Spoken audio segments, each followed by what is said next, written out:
მოგესალმებით, ეთერშია გადაცემა რეზიუმე, სტუდიაში მუშაობს ჟურნალისტი მერაბ მეტრეველი. მოგესალმებით ჩვენს რადიო მსმენელებს, ჩვენს გისმენთ FM 103.9-ზე, რადიო პალიტრის ეთერით და ასევე მოგესალმებით ჩვენს ტელემაყურებლებს, ჩვენს მიყურებს ტელეკომპანია პალიტრა ნიუსის ეთერით. დღეს დატვირთული დღე იყო განსაკუთრებით სასამართლოსთვის. Ბევრი ადამიანი დაიბარეს სასამართლოში პოლიტიკური თანამდებობის პირებისთვის შეურაცხყოფის მიყენების გამო, როგორც აღმოჩნდა ახალი კანონის მიხედვით, დასჯადია თუ სახელმწიფო თანამდებობის პირის მონას, მოღალატეს და ასე შემდეგ და ან უფრო სხვა შეურაცხყოფელ სიტყვებს დაუძახებდა მოიხსენენ მარიამ ლაშხმა, მამუკა მდინარაძემ, ნინო წილოსანმა და სხვა მიმართეს შესოსომ კი დაიბარა ეს ხალხი სასამართლოში, კანონი ითვალისწინებს ან ჯარიმას, ან ადმინისტრაციულ პატიმრობას, ძირითადად არიან დავარებული პოლიტიკოსები, აქტივისტები და ჩემი კოლეგები, ჟურნალისტები მათ შორის. თუმცა სასამართლოში დღეს მხოლოდ ეს ამბები არ ხდებოდა. იქ დღეს იყო მართე დევიძის აქციების დროს დაკავებული ერთ-ერთი ახალგაზრდის სასამართლო პროცესი, დასკვნითი სასამართლო პროცესი, სასამართლო უკვე განაჩენის გამოსატანად გავიდა და თქვენ ნახეთ ალბათ მთელი დღის განმავლობაში უყურებდით თუ როგორი ხმაურით მიმდინარეობდა ეს პროცესი. იქ მანდატურები ქალებსაც კი შეეხნენ ხელით და გამოაძევეს. ჩვენ ნახეთ იქ მისული მეხუთე პრეზიდენტი სალომე ზურაბიშვილი, რომელმაც გააკეთა ამ თემასთან დაკავშირებით განცხადება და თქვა ასეთი რამ, ეხლა წაგიკითხავთ ციტატას, 21 წლის ბიჭი სინათლის მაძიებელი უფრო ძლიერი აღმოჩნდა ვიდრე შუშის თვალება პროკურორი, მოსამართლე და ის პოლიციელები, ვისაც ეთკინათ სინათლე აღმოაჩნდათ მათე სინდისისა და ღირსების მაგალითად დარჩებაო, განაცხადა სალომე ზურაბიშვილმა. და სულ რამდენიმე წუთის წინ გავრცელდა ინფორმაცია, რომ სასამართლოს შენობაში დააკავეს ლელოს წევრი თაზო დათუნაშვილი. ამ თემაზე განცხადებას აკეთებს საბა ბუაძე, რომელსაც წაგიკითხავთ, თუ რა ახალ ინფორმაციას გვაწვდის. ლელოს ძლიერი საქართველოს ერთ-ერთი ლიდერი საბა ბუაძის განცხადებით, ამავე პარტიის წევრი თაზო დათუნაშვილი სასამართლო პროცესის შემდეგ მანდატურებმა გაიტაცეს და ფიზიკურად გაუსწორდნენ. მისივე თქმით, თაზო დათუნაშვილი მანდატურებს ამდროინდელი სასამართლოს სარდაფში ჰყავთ გამოკეტილი. თაზო დათუნაშვილი გაიტაცეს მანდატურებმა, ამბობს ბუაძე, ფიზიკურად გაუსწორდნენ და სასამართლოს სარდაფში საკანში ჰყავთ გამოკეტილი. ტელეფონი წაართვესო, წერს საბა ბუაძე Facebook-ზე. ასეთი ვითარებაა და ამ ფონზე ვიწყებთ ჩვენ დღეს გადაცემას. ჩვენი სტუმრები იქნებიან გიორგი ტუმასიანი, საერთაშორისო ურთიერთობების სპეციალისტი, ერთ-ერთი მათგანი, ვისაც უჩივლეს შეურაცხყოფის გამო და დავით გუნაშვილი ჯგუფი ფარის და საჯარო მმართველობის ექსპერტი. გადაცემის მეორე ნაწილში ჩვენი სტუმარი იქნება გიორგი ბურჯანაძე, სამოქალაქო საზოგადოების ფონდის ერთ-ერთი წევრი და ასევე სახალხო დამცველის ყოფილი მოადგილე და მასთან ერთად ჩვენ უკვე სამართლებრივად გავივლით თუ რა საფუძველი შეიძლება კონდეს ასეთ დაბარებებს სასამართლოში და რამდენად შეიძლება იყოს პოლიტიკოსის მიერ გამოთქმული შეფასება თუნდაც მწვავე შეფასება დასჯადი ამ ქვეყანაში არის თუ არა თანამდებობის პირის შეურაცხყოფა დანაშაული. ამ თემაზე ვისაუბრებთ დღეს. მოგესალმებით ბატონებო. მადლობა გადაცემაში სტუმრობისთვის და ჩვენი პირველი კითხვა თქვენ დაგისვამთ გიორგი, იმიტომ თქვენ უშუალოდ აღმოჩნდით ამ კანონის ასე ვთქვათ ობიექტი, ვიზეც პირველად გავრცელდა ეს კანონი, დაგიბარეს სასამართლოში, ვის რა შეურაცხყოფა მიაყენეთ, ჯერ ამაზე რო გითხრათ. მოგესალმებით, მერაბ, ძირამდვილეში პოლიტიკური შეფასება გავაკეთე მარიამ ლაშხის, მოქმედი პოლიტიკოსის და მისი ქმედებები, მისი პოლიტიკა შევაფასე როგორც სამშობლოს ღალატი და თანამედროვე ბოლშევიზმი. ანუ რაღაც უცენზურო სიტყვებით არ გაგილანძღავს. მოდი ამაზე ვთქვა. მას უწოდე სამშობლოს მოღალატე და თანამედროვე ბოლშევიკი. და მე ვფიქრობ, რომ ეს არის პოლიტიკური შეფასება, ეს არის სრულად შეესაბამება ჩემი კონსტიტუციური უფლებებს, სიტყვისა და გამოხატვის თავისუფლებას, ისევე როგორც ადამიანის უფლებათა ევროპულ კონვენციას და ეს სრულად ჯდება მის მოთმენის და თმენის ვალდებულებაში, როგორც პოლიტიკოსი, ეს არის შეფასება. ამ შეფასების შედეგად მე შემიძლია ვამტკიცო კონკრეტულად რას გულისხმობ ამაში და მაგალითად საქართველოს კონსტიტუციის 78 მუხლის მიხედვით ყველა კონსტიტუციურმა ორგანომ უნდა გააკეთოს ყველაფერი ევროკავშირსა და ნატოში ინტეგრაციისთვის.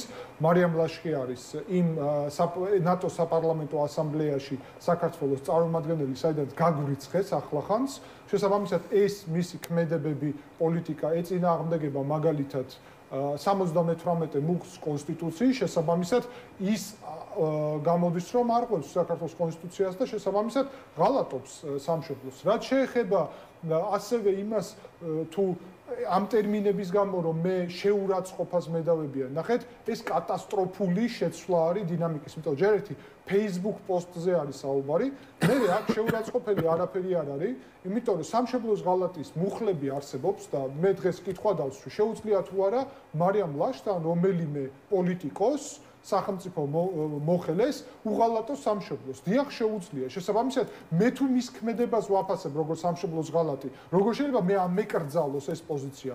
ასევე შეიძლება თუ არა რომელიმე გაატაროს თანამედროვეში, ანუ ნეო-ბოლშევისტური იდეები, ანუ დღეს ბოლშევიკური მიდგომები, რაც გულისხმობს ავტორიტარიზმს, ხო? ან ქვეყანაში 70 წელი იყო ბოლშევიკური მმართველობა და ეთნიკურად ქართველები აწარმოებდნენ ამ მმართველობას.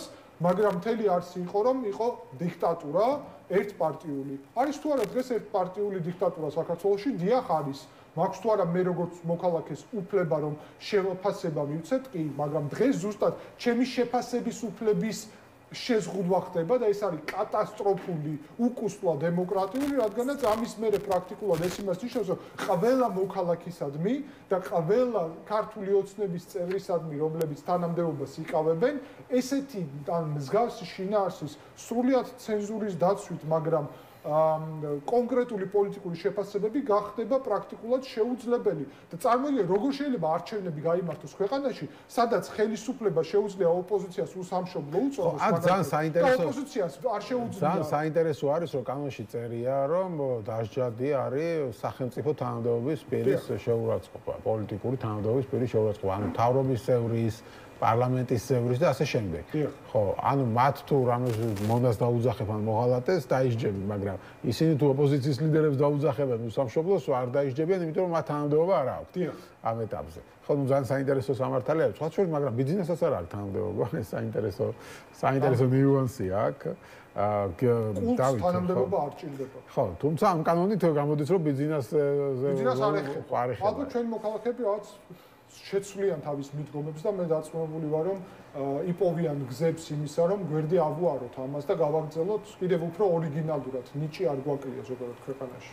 ხო, კი ბატონო, დავით, თქვენ ერთხელ უკვე მოიხადეთ სასჯელი რამდენიმე დღიანი ციხეში იყავით ამ აქციებიდან გამომდინარე. ეხლა რას ფიქრობთ ამ საკითხთან დაკავშირებით? თქვენ ჯერ არ აღმოჩნდით ამ სიაში, ვინმესთვის არ მიგეყენებიათ შეურაცხყოფა? ხო, ეხლა ნახეთ რა შეასაქმე. ვინმესთვის მოღალატე მონა ხომ არ გიწოდებიათ შემთხვევით? რა ვიცი, ხა მე ხშირად ვლაპარაკობ, რომ ეს არის რუსული მოღალატეობრივი რეჟიმი, რასთანაც ჩვენ ეხლა საქმე გვაქვს, აი ამ რეჟიმის დამკვიდრების მცდელობა. კონკრეტულ ადამიანზე. ყველა ვინც ამ რეჟიმში შედიან თავიდან ბოლომდე არიან რუსული მოღალატეობრივი რეჟიმის წარმომადგენლები, თავიდან ბოლომდე ვინც არიან, ვინც აი ამ რეჟიმს ემსახურებიან პოლიტიკურ დონეზე, ესე რა ქვია, ინსტიტუციურ დონეზე, ორგანიზაციულ დონეზე, ამ რეჟიმის წარმომადგენლები არიან. აქ არის კატეგორია, რომელიც არის შეიძლება თავს უნებლიეთ, ასე ვთქვათ, აი ამ სისტემურ მარწუხებში მოქცეული, მაგალითად პოლიციელები, კიდე უსაფრთხოების სექტორში სხვა სპეციალისტები, პროფესიონალები და ასე შემდეგ, საჯარო მოხელეები და ასე შემდეგ. და ეს ადამიანები დასახსნელები არიან რეალურად ამ პროცესისგან და ჩვენი მთავარი ამოცანა ეხლა საზოგადოების პირველ რიგში, იმიტომ რომ პოლიტიკური ველი ცოტა სხვა განზომილებაში მოქმედებს და იქ მთელი რიგი პრობლემები და გამოწვევებია, რომელიც საკმაოდ ასე ვთქვათ პოსტკომუნისტური პრობლემები არის და მესამე დეკადაა უკვე ეს პრობლემები გვაქვს და ეს პრობლემების დასასრულებელია. მაგრამ პირველ რიგში ახლა ჩვენ ფოკუსი უნდა გავასწოროთ საზოგადოებიდან ამ საზოგადოების ყველაზე აქტიურმა ნაწილმა პირველ რიგში რომ როგორმე მივიყვანოთ ბოლომდე ჩვენი კონსოლიდაციის პროცესი, ჩვენი ძალების ფორმირების პროცესი და არაძალისმიერი მეთოდით, მაგრამ უკომპრომისოდ, ძალიან მძაფრად მოვახდინოთ ამ რეჟიმის პარალიზება და დავიწყოთ ამ რეჟიმის დემონტაჟი. ისინი ამონტაჟებენ და ჩვენ უნდა მოვახდინოთ მათ იმის დემონტაჟი, რასაც ისინი ამონტაჟებენ. იმიტომ რომ ესენი რეალურად ამკვიდრებენ რეჟიმს, სადაც აბსოლუტურად არანაირი მნიშვნელობა არ აქვს არანაირ სამართლიანობას, ანუ არანაირ მექანიზმს, არანაირ ინსტრუმენტს, არავითარ საკანონმდებლობას, ვთქვათ, მოცემულობას, რომელიც სამართლიანობას უნდა ემსახურებოდეს სახელმწიფოში, იცავდეს ვინმეს უფლებას რაიმე ფორმით. ამათ შემოყავთ ასე ვთქვათ მიდგომა, რომ ნებისმიერი გამოვლინება, რომელიც ამ რეჟიმს ამა თუ იმ ფორმით პრობლემას უქმნის, ზიანს აყენებს, აფერხებს, ეს პრობლემა უნდა იქნას განეიტრალებული. და ამისთვის ქმნიან რეპრესიულ აპარატს, ხო? და შესაბამისად აი ამ რეპრესიული აპარატის ფორმირების პროცესში ჩვენ უნდა ხელი შეუშალოთ.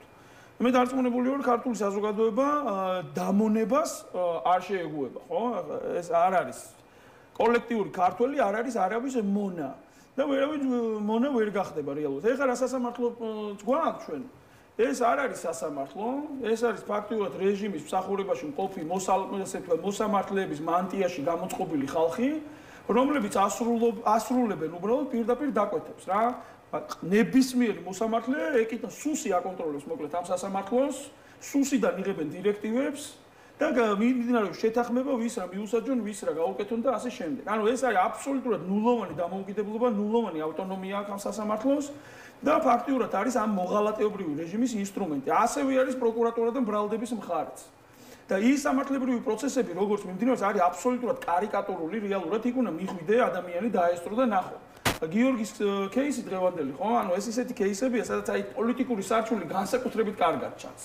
ის სისხლის სამართლებრივი დევნები, რაც არის ახლა იმ პოლიტპატიმრების მიმართულებით, ხო, ახლა მართე დევიძეს 4 წელი და 6 თვე რომ მიუსაჯეს ადამიანი, ანუ ფაქტიურად პოლიციური ძალადობის მსხვერპლი არის ადამიანი და თავდაყირა არის ყველაფერი დაყენებული და ანუ კრიმინალად ხავს გამოყენებული მიუსაჯეს 4 წელი და 6 თვე, ხო?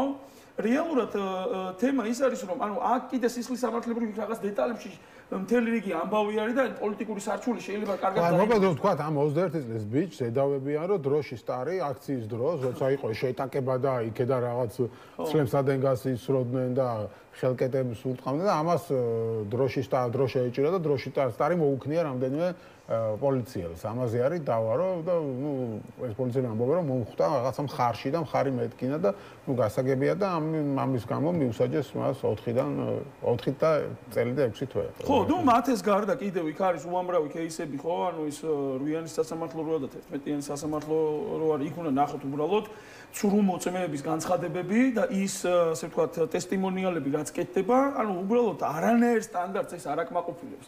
არანაირ სამართლებრივ სტანდარტს ეს არ აკმაყოფილებს. ანუ ფაქტიურად არის ფიქტიური პროცესი და ასე იგი დაცვის მხარეს აქვს ნულოვანი შანსი რეალურად რომ რაღაცას მიაღწიოს რა. და ეხლა რასაკვირველია ეს აკუმულირდება, ანუ ეს ასეთი ტიპის უსამართლობა და სახელმწიფო ასე ვთქვათ და სასამართლო ხელისუფლების და სახელმწიფო აპარატის, ანუ ასეთი ტიპის უსამართლობის გასამყარებლად გამოყენებას ეს უკვალოდ არ მიდის, რა თქმა უნდა, იმიტომ რომ ეს უსამართლობა ღვივდება. ეხლა საპროტესტო საზოგადოებაში პროტესტი და ბრაზი აკუმულირებული ისედაც საკმაოდ არის. გასაგებია ეხლა რომ იყო გარკვეული იმედგაცრუებები, იყო ასე ვთქვათ რაღაცა მოლოდინები, რომელიც პოლიტიკური ველიდან განსაკუთრებით, რომელიც ვერ შესრულდა, პოლიტიკურ ველზე კონსოლიდაცია ვერ მივიღეთ, აქ არის კიდევ რაღაც გაუგებარი აბსოლუტურად მისწრაფებები რა თვითმმართველობის არჩევნებთან მიმართებაში და ასე შემდეგ და ეს კიდე გარკვეულ დაბნეულობას იწვევს, თუმცა ამავე დროს საზოგადოება ხა საკმაოდ დიდი ნაწილი საზოგადოების ფოკუსს ვასწორებ და ვიცით უკვე წმუნდებით რომ პოლიტიკური ველიდან ჩვენ ხა არაფერს არ უნდა ველოდოთ, თუ ისინი რამეს მოახერხებენ და მხარს დაუჭერენ საზოგადოებაში მიმდინარე ტენდენციას დაუჭერენ, თუ ვერ მოახერხებენ, ჩვენს გასაკეთებელს გავაკეთებთ, იმიტომ რომ არავინ არ აპირებს მისცეს ამ რუსულ მოღალატეობრივ რეჟიმს დამკვიდრების შესაძლებლობა. ხო, ნუ ჩვენს გასაკეთებელს გავაკეთებთ ამბობთ, მაგრამ რანაირად, როგორ წარმოგიდგენია? კონსოლიდირებით, აი ეს ძალები, საზოგადოებრივი ძალები, რაც უფრო მეტად მოუჭერს ახლა რეჟიმი და მე რეალურად აი სიმართლე გითხრათ, ხანდახან ვამბობ ხოლმე, რაც შეიძლება მალე რა მიმართო მინდა კობახიძეს, რომ მალე ქენით რა, ანუ რაც უფრო მეტად მოგვიჭერენ, მით უფრო მაგრად დავკონსოლიდირდებით რა. რაც უფრო მეტი იქნება მათი მხრიდან ჩვენი შეშინების მცდელობა, მარწუხებში მოქცევის მცდელობა, მით უფრო დაგვეხმარებიან კონსოლიდირებაში. ხო, აი დღევანდელი ეხლა რაც ხდებოდა სასამართლო შენობაში და რა კადრებიც გამოვიდა იქედან, იქ ვიყავით ჩვენ და ანუ ამას ნახავენ ხო ადამიანები, ხო ჩვენ კიდე უბნებშიც დავდივართ.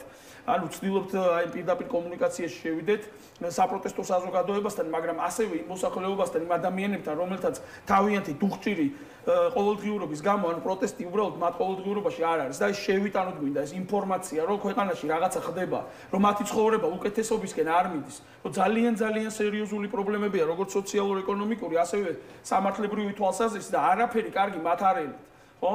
და ანუ აი ამ მცდელობაში რეალურად, აი ამ რეჟიმის ეს მარწუხებში მოქცევის მცდელობა კიდევ უფრო დაგვაკონსოლიდირებს და ჩვენ როდესაც დავკონსოლიდირდებით რეალურად რა იმ დონეზე, იმ ხარისხით რაც საჭირო არის, მე დავიწყებთ ამ რეჟიმის პარალიზებას და ამ საქმეს მივიყვანთ ბოლომდე. გიორგი, თქვენ როგორ უყურებთ მოვლენების განვითარებას, როგორ წარმოგიდგენიათ ხო, ეს მოვლენები როგორ შეიძლება განვითარდეს? პროტესტი როგორ შეიძლება განვითარდეს? არჩევნები მოდის და ასე შემდეგ. წინა კითხვასაც დავუმატებ, რაც უპასუხა დავითმა და მნიშვნელოვანი საკითხია, რამდენიმე საკითხი უნდა გავიასწროთ. პირველი, თუ ჩვენ ვიცით კონკრეტულად, რომ ჩვენ საქმე გვაქვს არა ქართველებთან ეთნიკურად, კობახიძეს არ გულისხმობდა სხვებს, არამედ რუსებთან, რომლებიც მართავენ მთელ ამ პროცესს, ჩვენ ყველანი ვიაზრებთ, რომ არანაირი ფლეშმობით, არანაირი ლამაზი სიტყვებით, 500.000-იანი აქციებით თუნდაც და ნებისმიერი ასეთი ქმედებებით ფსბ-ს წარმომადგენლები რუსები ამ სისტემაზე უარს არ იტყვიან, რომელსაც ახლა ამყარებენ, სადაც იყენებენ ქართველებს და სადაც იყენებენ ჩვენ სისტემებს, პოლიციას, სულს, სასამართლოს, ხო, ჩვენი სახელმწიფო სისტემებია. სამწუხაროდ, მეორე მხარეს დგანან ასევე რიგითი პოლიციელები, ბადრაგი, სუსი, მოსამართლეები, ხშირ შემთხვევაში რიგითები არ არიან, ხშირად დანაშაულებრივად მონაწილეობენ ამაში, მაგრამ ძალიან ბევრი იქ არის რიგითი ჯარისკაცი სისტემის, რომელსაც პირდაპირ პასუხისგებლობა არ აქვს. ჩვენ სამწუხაროდ მათთან დაპირისპირება გვიწევს და ქართველს დიახ, ქართველთან უწევს დაპირისპირება, მაგრამ ჩვენ და გვესმოდის, რომ მათ უკან ბრძანებები მოდის რუსებისგან, ისინი არიან შეცდომაში შეყვანილი, რუსი ოლიგარქი ბიძინა ივანიშვილის მიერ აწყობილი სისტემის მეშვეობით, ისინი ემსახურებიან მტერს, მტრის მხარეს არიან გადასული. შესაბამისად, ჩვენ უნდა ძალით დავუსპირისპირდეთ ამ ძალას, დიახ, გადავტეხოთ ეს სისტემა და ამ ძალის მეშვეობით შევძლოთ ის, რომ დავუბრუნოთ ეს ქვეყანა ქართველებს. ქართველიერი დღეს დგას კატასტროფის წინაშე, ჩვენ პრაქტიკულად კარგად სახელმწიფოს 1921 წლის პროცესი მიმდინარეობს და საუბარია იმაზე, რომ ჩვენი კონსტიტუციური უფლებების დაცვისთვის, სახელმწიფოებრიობის დაცვისთვის ყველანი უნდა გავუწიოთ წინააღმდეგობა რეჟიმს, რუსებს და დიახ, უნდა ისეთი ქმედებები გავახორციელოთ, რომლის შედეგადაც სისტემა გადაწყდება და დასრულდება და დავიბრუნებთ ჩვენ სახელმწიფოს მაგრამ ეს ვერ განახორციელდა, როცა ბევრი ხალხი იყო ქუჩაში, ხო? დეკემბერ-იანვარში და მოახერხა ხელისუფლებამ ყველაფრის გადატანა და გადაგორება და ეხლა როგორ წარმოგიდგენიათ? ხალხი ეხლა არის კიდევ უფრო მეტად გაბრაზებული, კიდევ უფრო კარგად ესმით, ჩვენ ხალხის რაოდენობის პრობლემა არ გვაქვს. 800.000 იმ დროს ხოცების დათვლილი ხმა მოგცა და მაგაზე მეტი არის ეხლა და კიდევ ქართული ოცნების მომხრეების დიდი ნაწილი გადმოსულია ჩვენ მხარეს, იმიტომ რომ ევროკავშირში ღირსებით არ მიდიან და აგერ უვიზოს გვიუქმებენ პრაქტიკულად და დიქტატურა დაამკვიდრეს. საკითხი ხალხი რატო არ გამოდის ეს ქუჩაში? ერთი რეპრესიული სისტემის შედეგი არის, ჯარიმების და ასე შემდეგ, მაგრამ მეორე მომენტი არის, ზუსტ გზას არ ხედავენ გამარჯვების. ამისთვის გვჭირდება ორი კონკრეტული პროცესი. პირველი, ჩვენ უნდა შევქმნათ კონკრეტული პოლიტიკური ალტერნატივა თავისი პრემიერ-მინისტრით, მთავრობის შემადგენლობით, რომელიც ხვალ ბიძინა ივანიშვილი გაიქცევა, ზეგ ხელისუფლება იქნება, რომელმაც შეძლებს რომ რისკები შეამციროს და საქართველოში მშვიდობა იყოს და არ იყოს კრიზისი, არ დაგვაწყოს 40 კილომეტრში ოკუპანტის ჯარი დგას და ბიძინა ივანიშვილი მათი მეშვეობით გვემუქრება. მეორე პროცესი არის, ჩვენ ხალხს უნდა დავუბრუნოთ რწმენა იმისა, რომ ჩვენ ვიმარჯვებთ და ვიმარჯვებთ ერთობით. ერთობა ამ საქმით არის დაკავებული, ერთობა ყველაზე ძლიერი დღეს ცენტრია ამ კუთხით, ამიტომ აი ამ ორი მიმართულებით პოლიტიკური სწორი ცენტრი, რომელიც შეეშვებს თვითმმართველობის არჩევნებს, წარმოუდგენელია არჩევნები, რომელიც არჩევნები არ არის, რომლის შედეგადაც ვერცვლი ვერაფერს, ამაში შესვლა არის ღალატი. შესაბამისად, ამის ნაცვლად ჩვენ უნდა შევქმნათ კონკრეტული პოლიტიკური ალტერნატივა და ამავდროულად გავაძლიეროთ პროტესტი და პროტესტი მივიყვანოთ იქამდე, იცით, ის 10 დღე როცა იყო დაპირისპირება რუსთაველზე, თქვენ ამ შედეგი არ დაიდო. რა თქმა უნდა, როცა ეს უმართავია, შედეგი არ იქნება, როცა ზოგიერთი ადამიანი ამბობს, რომ ღმერთმა არქნა შედეგი დაიდოს, პირდაპირ თქვა, ეს წარმოუდგენელია, შედეგი უნდა დაიდოს, შედეგი არის ერთადერთი. ბიძინა ივანიშვილის რუსული რეჟიმი უნდა დასრულდეს, ხელისუფლება უნდა დაუბრუნდეს ქართველ ხალხს და ეს შედეგი მაგრამ ისინი ვინც ქუჩიდან ისინი ვინც არჩევნებზე მიდიან, მაგას ამბობენ რომ ბრძოლა არჩევნებზე უნდა გაუმართოთ, იმიტომ რომ ქუჩიდან არ გამოდის ქუჩიდან. არჩევნები არის გაუქმებული მეტიც დღეს ჩემი სასამართლო პროცესით გაუქმეს უფლება რომ შენ არჩევნებზე როცა მიდიხარ ოპოზიცია ხარ, ხელისუფლებას უთხრა რომ შენ ღალატი ჩაიდინე, გავრილობი რო ჩასვი იმ სკამში, სადაც ზვიად გამსახურდიამ გამოაცხადა დამოუკიდებლობა, ეს არის ღალატი, ამის გამოცხადების უფლება საქართველოს მოქალაქეებს პოლიტიკურ ოპოზიციას უფლება აქვს და ჩემი საქმე დღეს ვიმტკიცებენ რომ არჩევნების დროს მათ შეუძლიათ უსამშობლო გვიწოდონ, ვინც გავრილოვის მხარეს კომუნისტური პარტიის წევრია გავრილოვი და ჩვენ ამის თქმის უფლება არ გვაქვს. ეს შეუძლებელი არჩევნები არის გაუქმებული, დემოკრატია არის გაუქმებული, ქართველ ერს ამ გაუქმებული რეჟიმის მეშვეობით ჩვენ 200 წელია ქართველი ერები რუსებს ებრძვის. აჯანყებებს მთელი ჩვენი ისტორია არის რუსების წინააღმდეგ, აჯანყებების წინააღმდეგობის ისტორია და ქართველი ერის დამოუკიდებლობა რუსეთის წინააღმდეგ. და არავის არ უნდა შეეშინდეს იმის, რომ ქართველი ერი კიდევ ერთხელ გაერთიანდება და თავისი სიმტკიცით დაიბრუნებს საკუთარ ქვეყანას. დავით და შენი აზრით მაინტერესებს ბოლოს ერთობა თქვენ აორგანიზებთ რაღაც მარშებს გუშინაც გქონდათ ხო როგორც ის მარშებში და მოდის ხალხი ახეთ როგორ რაღაცა ეს არის საკომუნიკაციო ესეთი მსვლელობები უბნებში, ამას ჩვენ გავაგრძელებთ, ეს გამრავლდება და იქნება რამოდენიმე პარალელური პროცესი ამ უბნებში. ჩვენ შევდივართ იქ, რომ ადამიანებს გავაგონოთ ეს ემოცია შევიტანოთ, პროტესტის აღქმა შევიტანოთ, შინაარსით შევიტანოთ, სხვადასხვა საკითხებზე ველაპარაკებით. არის ძალიან საინტერესო გამოხმაურება აინებიდან, იქ ეზოებშიც და ასე შემდეგ. ეს არის ძალიან ცოცხალი პროცესი. რაღაცა ასე ვთქვათ აი ძალიან ორგანული პროცესია და ძალიან მნიშვნელოვანი. ამის ეს არ არის უბრალოდ ერთადერთი ფორმატი, ხო? ჩვენ კიდე გვაქვს სხვა კამპანიები დაგეგმილი.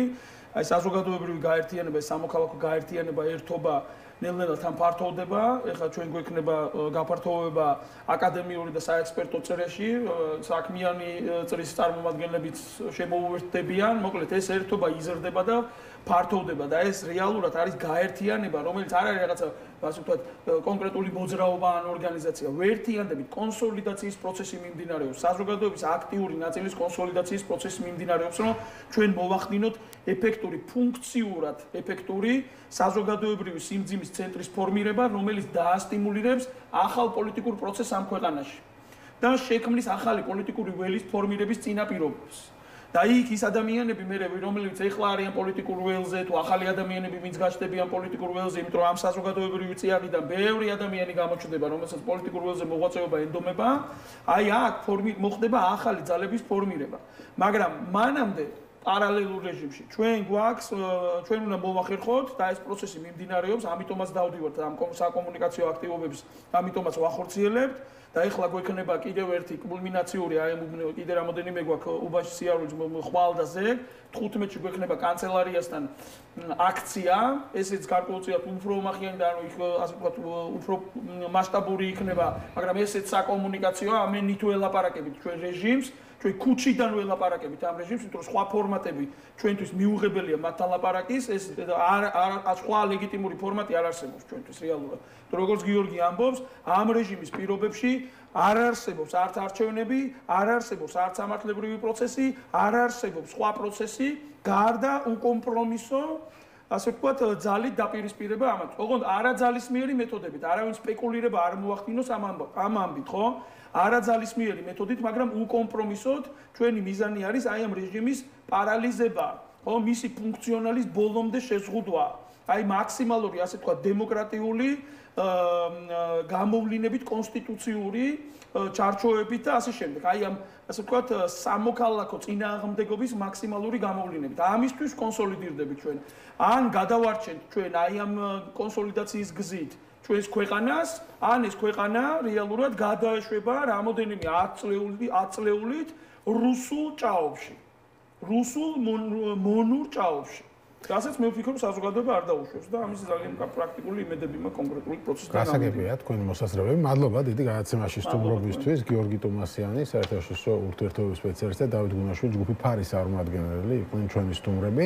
გადაცემის მონაწილეში როგორც გითხარით, სახალხო დამცველის ყოფილი მოადგილე გიორგი ბურჯანაძე შემოგვიერთება და გავაგრძელებს მსჯელობად ამ ახალ კანონზე, რომლის მიხედვითაც ხალხს იბარებენ სასამართლოში და პოლიტიკოს მოღალატე რატო უწოდებ, ამის გამო სჯიან, რამდენად შეიძლება ეს იყოს სწორი ადამიანის უფლებების თვალსაზრისით. ხელისუფლება ამბობს, რომ სტრასბურგის სასამართლოს გადაწყვეტილებების პრაქტიკას იზიარებენ. ნახოთ სინამდვილეში რას ამბობს სტრასბურგი, მოკლედ ვისაუბრებთ რეკლამის შემდეგ.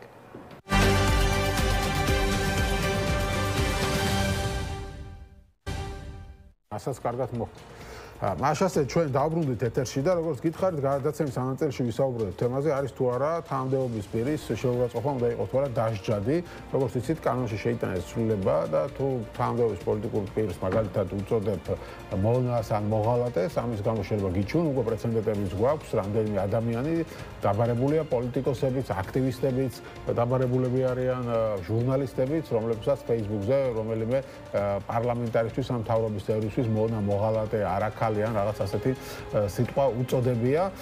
საინტერესო ვითარებას ვიღებთ, ანუ ამ კანონის მიხედვით თანამდებობის პირის შეურაცხყოფა არის დასჯადი, მაგალითად ოპოზიციონერები თუ იტყვიან პარლამენტარზე ის არის მოღალატე მონა ეს დაისჯება, მაგრამ პარლამენტარები, ქართული ოცნების წევრები თუ იტყვიან ოპოზიციის ლიდერებზე ისინი არიან უსამშობლოები, აგენტები და ასე შემდეგ, ეს არ არის დასჯადი, იმიტომ რომ ისინი არ არიან თანამდებობის პირები. აი ასეთი ვითარება გვაქვს, ამ თემასთან დაკავშირებით ბევრი განცხადება გაკეთა.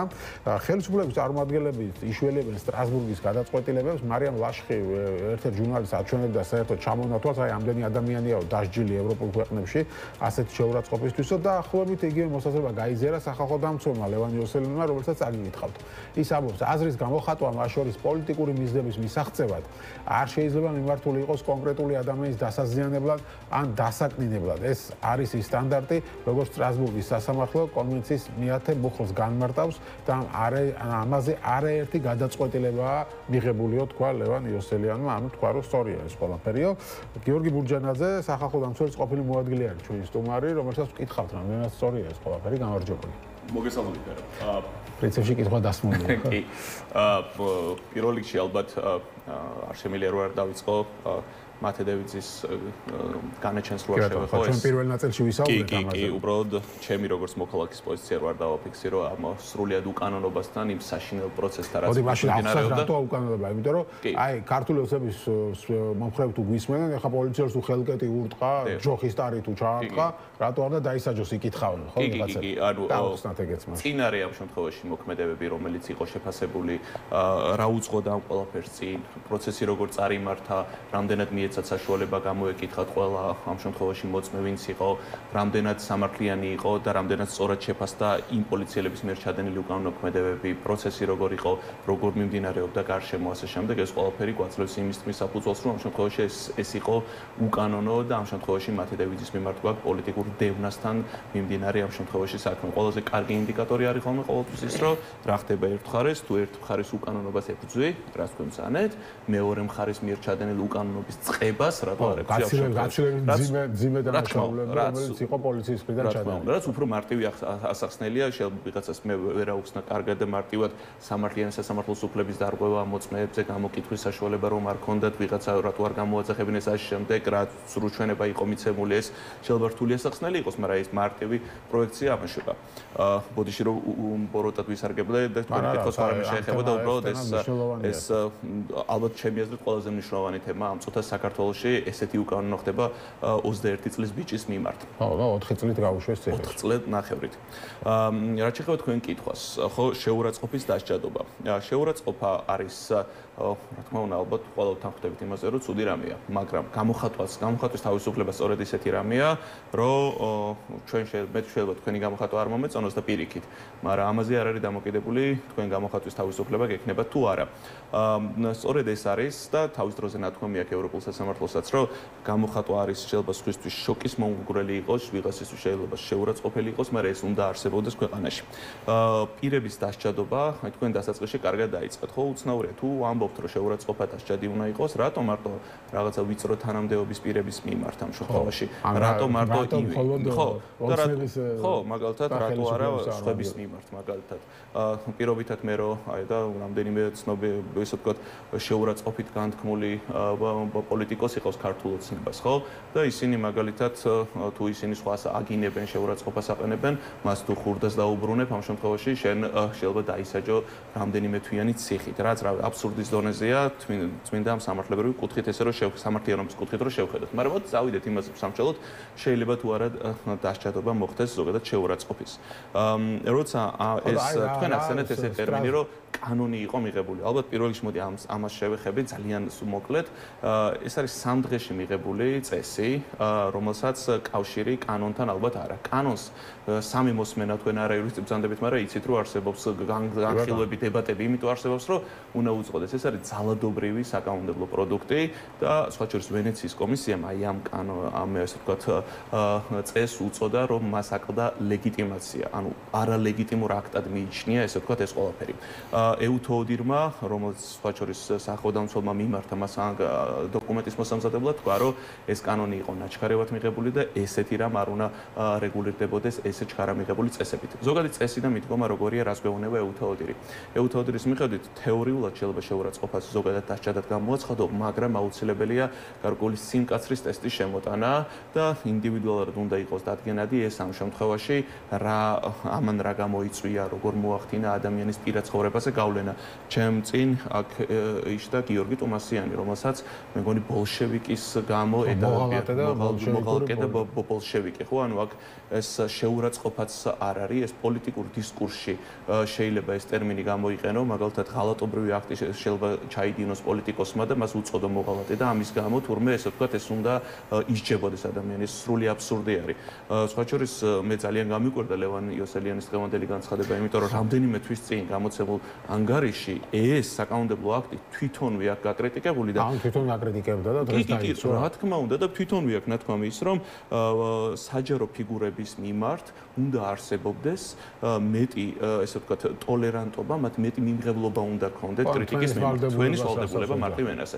შესაბამისად ეს არსებობს, არსად არ მიდის და ზოგადად მაგალითად მე რო ეხა თქვენ საუბარში მოღალატე გიწოდოთ, ეს ჩემი გამოხატვის და თავისუფლებით დაცული სფერო იქნება. არა თუ თქვენ პოლიტიკოსი რო იყოთ მერაბ.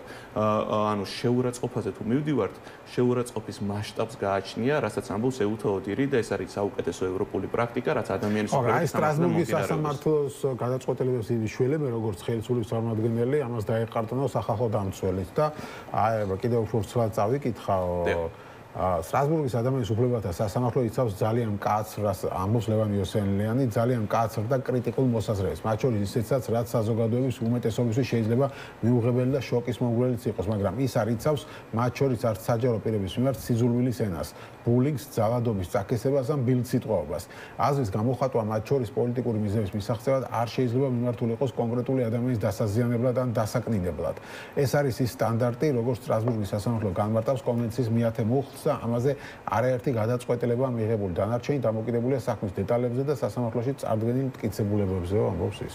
აი აგერ 10-მდე საქმე აქვს თვითონ ციტირებული, აი ამას როცა ამბობს სტრასბურგის სასამართლოსი, რითაც თავის იმ მოსაზრებას ამყარებს, რასაც მე გეუბნებით, ამიტომ არის ჩემთვის ეს გასაკვირი, განსაკუთრებით საჯარო პირების მიმართ, მე ყოფილ ვარ საჯარო პირი, მე მქონიათ მენის ვალდებულება, ჩემი საქმიანობიდან, თანამდებობიდან გამომდინარე და ეს ბუნებრივად დასაშვები რამ არის.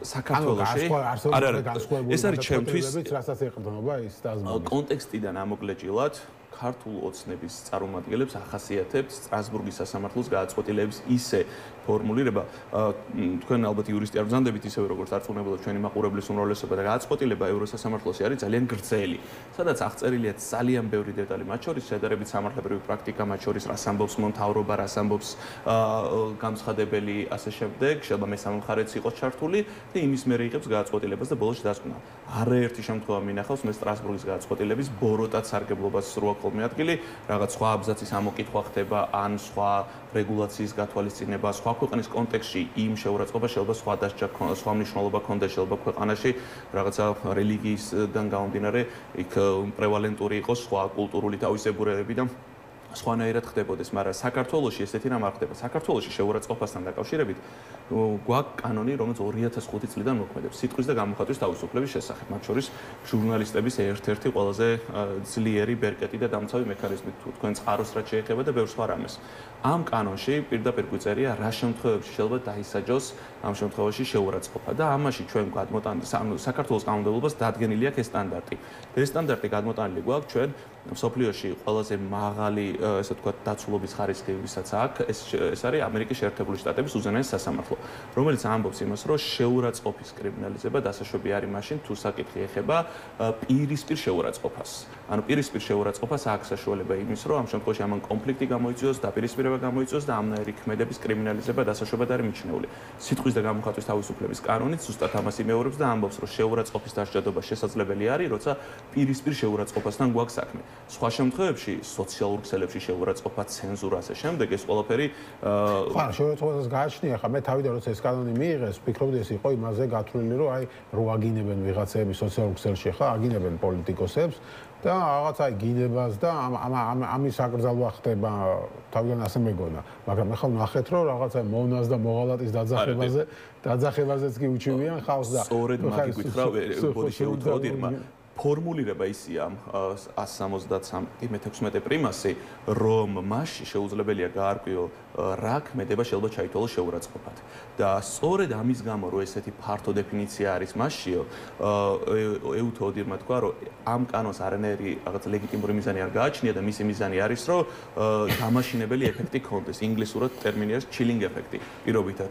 მერაბის მიმართ როს ის დევნა განხორციელდეს და გიორგის ამის გამო შეეშინდეს ამ პირიქით ასე შემდეგ ეს დამაშინებელი ეფექტია დღესაც ამ ესე ვთქვათ წესის გამოყენება სწორედ ეგრე ხდება იყენებენ იმ ადამიანების მიმართ ვისაც დიდი საზოგადო ცნობიერება აქვს ცნობადობა ასე შემდეგ რომ რაღაცა მულოშენ გეუნევი ძალოშენ გაიგონე პრინციპით რომ ანუ ჩვენ ამათ მივცემთ პასუხისგებაში კაც სანქციებს გამოვიყენებთ და მე რა ვიცი მერაბს და გიორგის უნდა შეეშინდეთ ამის გამო და მოღალატი აღარ დაუძახონ პოლიტიკოს თუ კი ისინი ჩათვლიან რომ ვიღაცამ ღალატი ჩაიდინა ხო კი ბატონო მაგრამ მათ შეუძლიათ ჩვენ დაგვიძახონ აგენტები ან რაღაც ასეთ რაღაც არა მხოლოდ მათი ლექსიკა საინტერესო რამე მივიღეთ ჩვენ საბოლოოდ აბსოლუტურად ანუ წმინდა მარტივ სამართლიანობის ენაზე რო ვთქვათ ეს წესი სრულიად შეუსაბამოა რამენაირად ამ შემთხვევაში დემოკრატიულ სახელმწიფოსთან მე ესეთ წესს პირველად გავიგე ჩემი ბელორუსი მეგობრისგან რომელიც იმას გვიყვებოდა რომ ბელორუსიაში პრეზიდენტის შეურაცხყოფა და თანამდებობის პირების შეურაცხყოფა დასჯადი ქმედება არისო და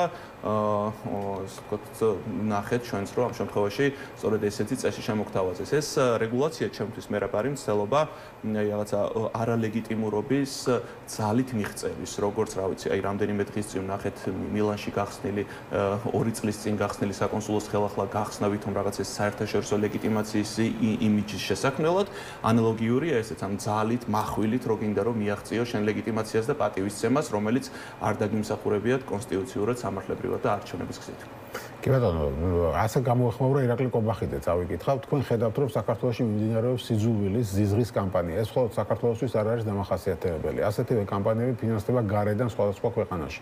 იგივე უნგრეთიც არ არის ამ კუთხით გამონაკლისი. აქაც პრობლემაა გარედან დაფინანსებული სიძულვილის და ზიზღის კამპანიები. რა თქმა უნდა, ჩვენ ვერავის მივცემთ იმის საშუალებას, რომ ასეთი კამპანიები წარმატებით დაგეგმონ და განახორციელონ.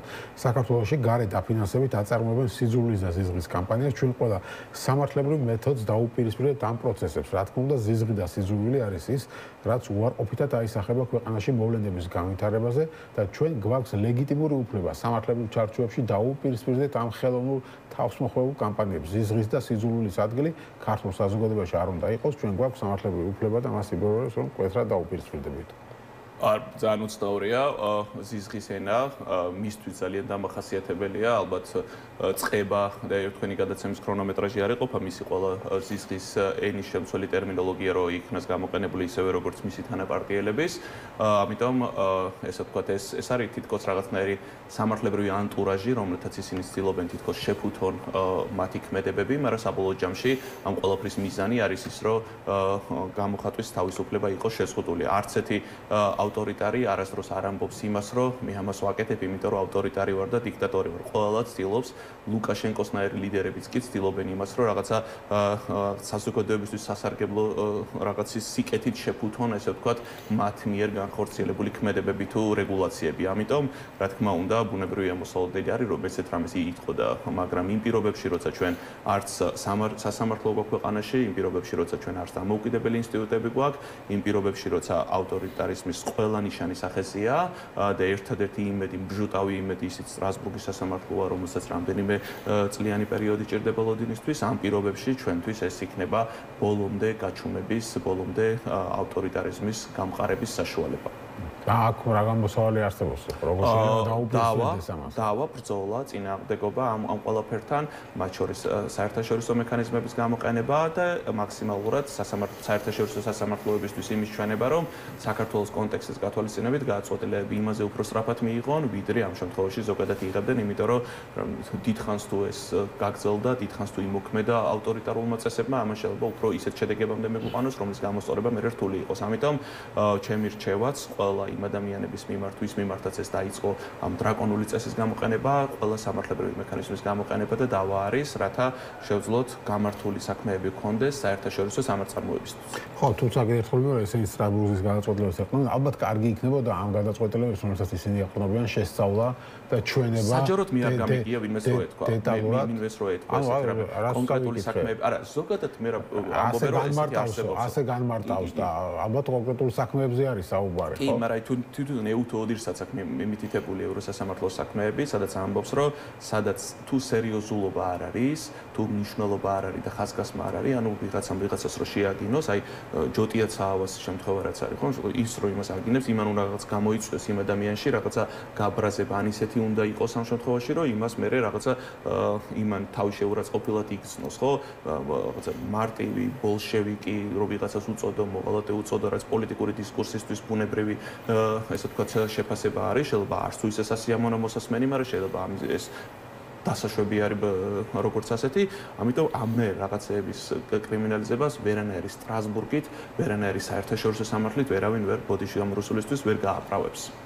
ხო, კი ბატონო, და ამიტომ მე ვფიქრობ, რომ ყველა ასეთ განცხადებაზე საჭირო არის რაღაცა პასუხი სწორედ ასე დასაბუთებით, რომ გვაჩვენეთ, რომელ გადაწყვეტილებას ეყნობით და მე იმ გადაწყვეტილების შესწავლა და პასუხის გაცემა, რომ თუ არასწორად ინტერპრეტირებენ. ხო, დარწმუნებული ვარ, ხა დღეს საღამოს სახელმწიფო მედიებში იქნება რაღაც მაგალითები მოყვანილი, როგორც მარიამ ლაშხი დადიოდა და ჟურნალისტებს აჩვენება, ნახეთ რამდენი ადამიანი დასჯილი ევროპაშია და ჩვენ ევროპას ვიბაძავთ ამით შეურაცხყოფისთვისა და ანუ ხო ხვდებით ახლა ნახევარი სიმართლე ყველაზე დიდი ტყუილი გამოდის მე და ამით ახერხებს ხოლმე ხელისუფლება, როგორც აი რუსულ კანონზე უნებოდა რომ ეს არის ამერიკული კანონი, აგერ ახლა შვედეთშიც მიიღებენ, იქ მიიღეს, აქ მიიღებენ და ამით ცდილობს დაარწმუნოს თავიანთი მომხრეები, რომ ეს ყველაფერი ევროპული არის და ამერიკული და არა, ვთქვათ, რაღაც როგორც თქვენ ამბობთ, რუსეთიდან გადმოღებული, ხო? რო შევაჯამოთ ჩვენ დღევანდელი საუბარი, მარტო ამ კანონიდან გამომდინარე არა, ბოლო დროს რა კანონებიც მიიღო რა, რუსული კანონიდან მოყოლებული დღემდე, ხო? საით მიდის ეს ხელისუფლება, შეგვიძლია ჩვენ ამას რაღაც დიქტატურისგან სვლა უწოდოთ უკვე. ავტორიტარიზმი, ეს არის დღეს ვართ ავტორიტარიზმის რაღაც საწყის ფაზაში, რომელიც ესეთია, ეხლა იდგამს ფეხს.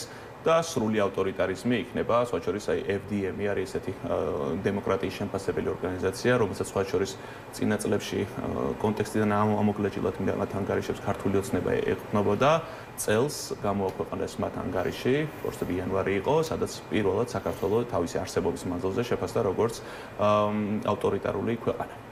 ავტორიტარიზმის საწყის ფაზაში. ამ ყველაფრის მიზანი არის ის, რომ ამ შემთხვევაში გაჩუმდნენ, ამ შემთხვევაში ყველა კრიტიკული ადამიანები გაჩუმდნენ. არ არსებობდეს ქვეყანაში სამოქალაქო საზოგადოება, რომელიც ხელისუფლებასთან შეუთავსებელი იქნება, არ არსებობდეს ქვეყანაში ტერმინი, ესეთი ტერმინი, არა სამთავრობო ორგანიზაცია, ანუ რაც სამთავრობოსთან არ იქნება კავშირში. აი ეს არ უნდა არსებობდეს, არ არსებობდნენ ოპოზიციონერი პოლიტიკოსები, არ არსებობდეს სოციალურ ქსელებში თავისუფლება. რო დაპოსტო ვიღაცას, ვიცი, მოღალატე უწოდო, არ არსებობდნენ ჟურნალისტები, ალბათ შეიძლება პირიქით ამითაც უნდა დამეწყო, იმიტომ რომ ჟურნალისტების მიმართ რეგულაცია, რომელიც მიღებული იქნა და იმასაც ფუთავენ რაღაცა ბრიტანული ანტურაჟით და რაღაც საერთაშორისო რეგულაციებით, ეს არის ალბათ ერთ-ერთი დიდი ბოროტება, რომელიც ჩადებულია და საბოლოო ჯამში, ანუ დემოკრატიული, ესე ვთქვათ, ბურჯები, რომელიც ამ ქვეყანას შეიძლება აქვს, ამ ყველაფრის გამოცვლა ხდება და სრულ ავტოკრატიისკენ მიექანება ეს ყველაფერი. ხო, ну, საკმაოდ რთული პერსპექტივა ჩანს ამ განმოსახედიდან, რასაც ახლა უყურებთ და ჯერჯერობით შემაკავებელი არაფერი არ ჩანს. შემაკავებელი ალბათ არის ხალხი, საზოგადოება და ალბათ ის мотиваცია, რომელიც ჩვენ გვაქვს, პლუს ჩვენი საერთაშორისო პარტნიორების ხარდაჭერა და ესე ვთქვათ ის კონსტიტუციური მიზანი, რისთვისაც ეს ქვეყანა დაფუძნებულია, რისთვისაც დამოუკიდებლობის აქტები აქვს მიღებული და რისთვისაც წლების განმავლობაში ადამიანები იბრძოდნენ. ამიტომ ჩემთვის ალბათ ყველაზე დიდი იმედის მომცემი მაინც ხალხი, საზოგადოება და ესე ვთქვათ დემოკრატიისთვის ბრძოლა არის ამ ყველაფერში. გასაგებია. მადლობა დიდი გადაცემაში სტუმრობისთვის. გიორგი ბურჯანაძე, სახალხო დამცველის ყოფილი მოადგილე იყო ჩვენი სტუმარი. ჩვენ საუბრობდით ამ ახალ კანონზე, რომლის მიხედვითაც თანხმობის პირს თუ უწოდებს მონას ან მოღალატეს შეიძლება ციხეში აღმოჩნდეთ რამდენიმე დღით ან მაღალი ჯარიმა დაგეკისროთ. ესეთი იყო დღევანდელი რეალობა, ასეთი არის და ასეთი იყო დღევანდელი გადაცემა. მე ხვალამდე გემშვიდობებით.